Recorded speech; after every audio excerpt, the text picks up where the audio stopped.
ঈদের দিনে ঘুরতে এসেছি যে জায়গাটিতে, সেই জায়গাটি এখন আপনাদেরকে একটু দেখাই। আমি অবস্থান করছি মুক্তিযোদ্ধা জাদুঘর ও স্মৃতিসৌধ।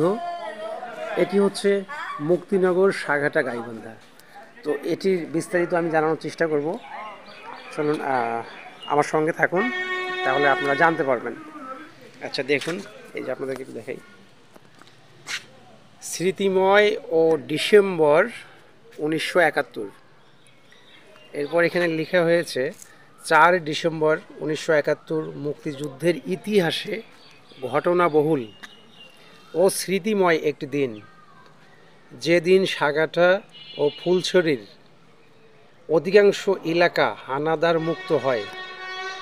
এই দিন বীর বীর মুক্তিযোদ্ধাগণ সকাল 8টায় ফুলছড়ি থানা আক্রমণ করে সফলভাবে অস্ত্র ও গোলা বারুদ লুট করেন। অতঃপর দিনব্যাপী পাক সেনাদের সাথে বীর মুক্তিযোদ্ধাদের 3টি ভয়ঙ্কর যুদ্ধ সংঘটিত হয়।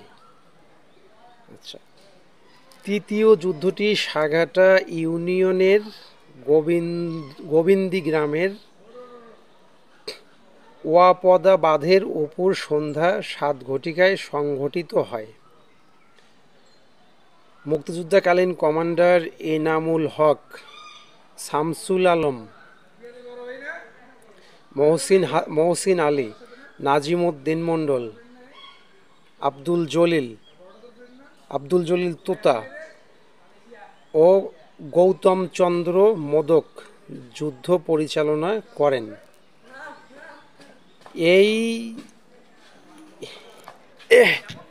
এই সম্মুখ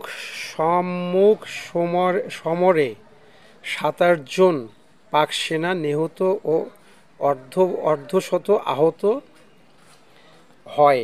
অপরদিকে 5 জন বীর মুক্তিযোদ্ধা শহীদ হয় ও 25 জন মুক্তিযোদ্ধা আহত হয়। এখানে হচ্ছে আরও তাদের নাম দেয়া আছে, শহীদ মুক্তিযোদ্ধার পরিচয়। এখানে আপনারা দেখুন, পিতা ওনার নাম, এরপর হচ্ছে আব্দুস সুবাহান, পিতা ইয়াসিন ব্যাপারী, পুরো ডিটেল এখানে দেয়া আছে। এরপর ঠিকানা, তাদের জন্ম এবং ঠিকানা। টোটাল 5 জন শহীদ। আমি সেই শহীদদের কবরগুলো আপনাকে দেখাই। এটা কিন্তু আমাদের এলাকায় গাইবান্ধা জেলার সাঘাটা থানায়। এখানে 5 জন শহীদ আছে একদম। আমরা যে স্মৃতিসৌধগুলো দেখি না, যে স্মৃতিসৌধগুলো আমরা অনেক জায়গায় দেখি, সেখানে কিন্তু শহীদ না থেকেও স্মৃতিসৌধ তৈরি করা হয় শুধু শহীদদেরকে স্মরণ করার জন্য। কিন্তু এখানে এই যে দেখুন, সিনাদের কবর, এখানে 5 জন শহীদি বীরের কবর রয়েছে এখানে, এবং এটি সত্যি। আর এই জায়গাটি কোথায়, আমি শুরুতেই আপনাদেরকে ঠিকানাটা অবশ্য দেখালাম যে জায়গাটি কোথায়। এই যে দেখুন, 5 জন শহীদ এখানে শুয়ে আছেন। 5 জন জান্নাতি যারা দেশের জন্য জীবন দিয়েছেন। তো ভালো থাকবেন বন্ধুরা, রাখছি। আল্লাহ হাফেজ, আসসালামু আলাইকুম।